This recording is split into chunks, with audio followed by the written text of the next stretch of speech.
right, Innovating Insight stage, we are back. We are back with Mike Chavarria. Well done. Thank you so much. Did a little bit of practice, Yep. right?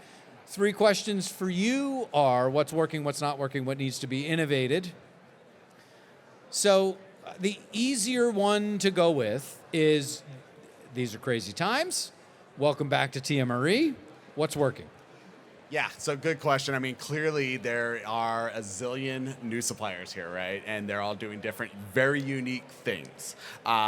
Innovation's driving this space, right? We have a lot of clients that need to tell stories. They need to tell stories that are going to drive their business decisions. So with all of these different new methodologies, new approaches to research, looking at things like, analysis on open-ended, unstructured data. It's really interesting. It's telling a bigger story. So I think seeing all of these new companies come up and offering new things is really helping build a better story for our clients. So that's nice, right? Mm-hmm. We've got all the innovation. We've got so many things to learn. We've got so many things to do. It's going to be better for the end consumer. It's Right. going to be better for the insights organization. We're just going to get better. We're not perfect now. Indeed. What's not going so well?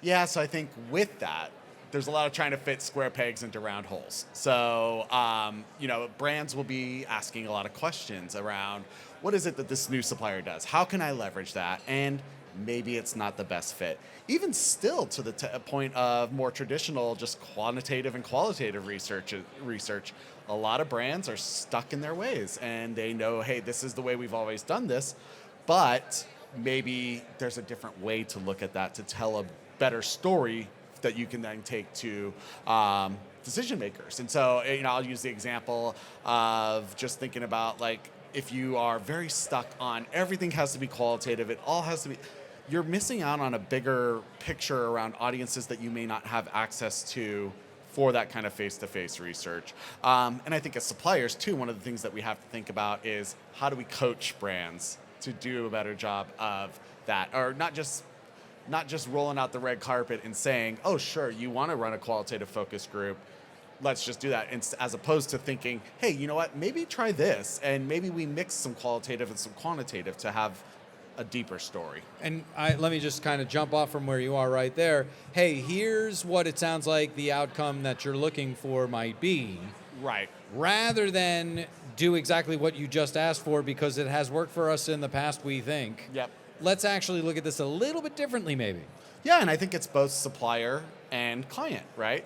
Both have to do their job with that. So the client has to be open to new ideas. The supplier has to be open to asking sometimes tough questions and sometimes saying, hey, have you thought about it different, and being kind of that change agent.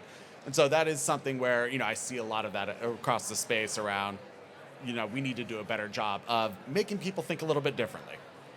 So that's kind of what's working, what's not working, and what needs to be done differently. Right. As we look to 2023, what is your outlook? I mean, it's positive. I think, I've seen a number of different cycles with this where a lot of new suppliers have popped up offering new things, and then they get ate up, right? They go into these bigger conglomerates, and that's not a bad thing. So what that does is it makes me think partnership and how important partnership is. So for like Toluna, for instance, we just acquired GutCheck. It's a perfect mesh. We are very good at agile platform research. They are really good at agile full service. That is a partnership that just seamlessly fits. And it doesn't necessarily need to be through like merger. It can also be leveraging partners like Canvas or trying to think of some others that are out there around here. So I think collaboration among suppliers tells a better story, and it's starting to happen. We're starting to see a lot more of that collaboration that clients are really finding helpful. And I mean, it's clearly obvious with the presentations that we have here that people are mixing and matching. Mix and match away. Mike, thanks so much. Thank you. Appreciate it.